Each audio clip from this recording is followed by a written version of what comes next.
Infor Factory Track Workgroup Setup.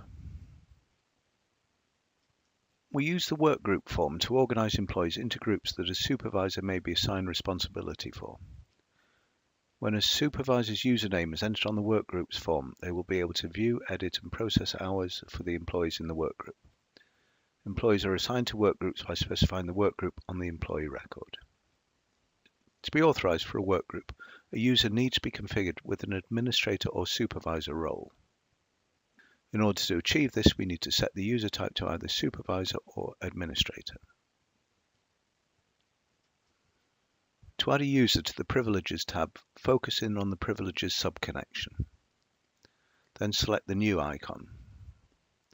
Enter the username in the User ID field. Upon exiting the field, the entry will be validated. On a valid entry, the user's name and role will display and the default privileges will activate.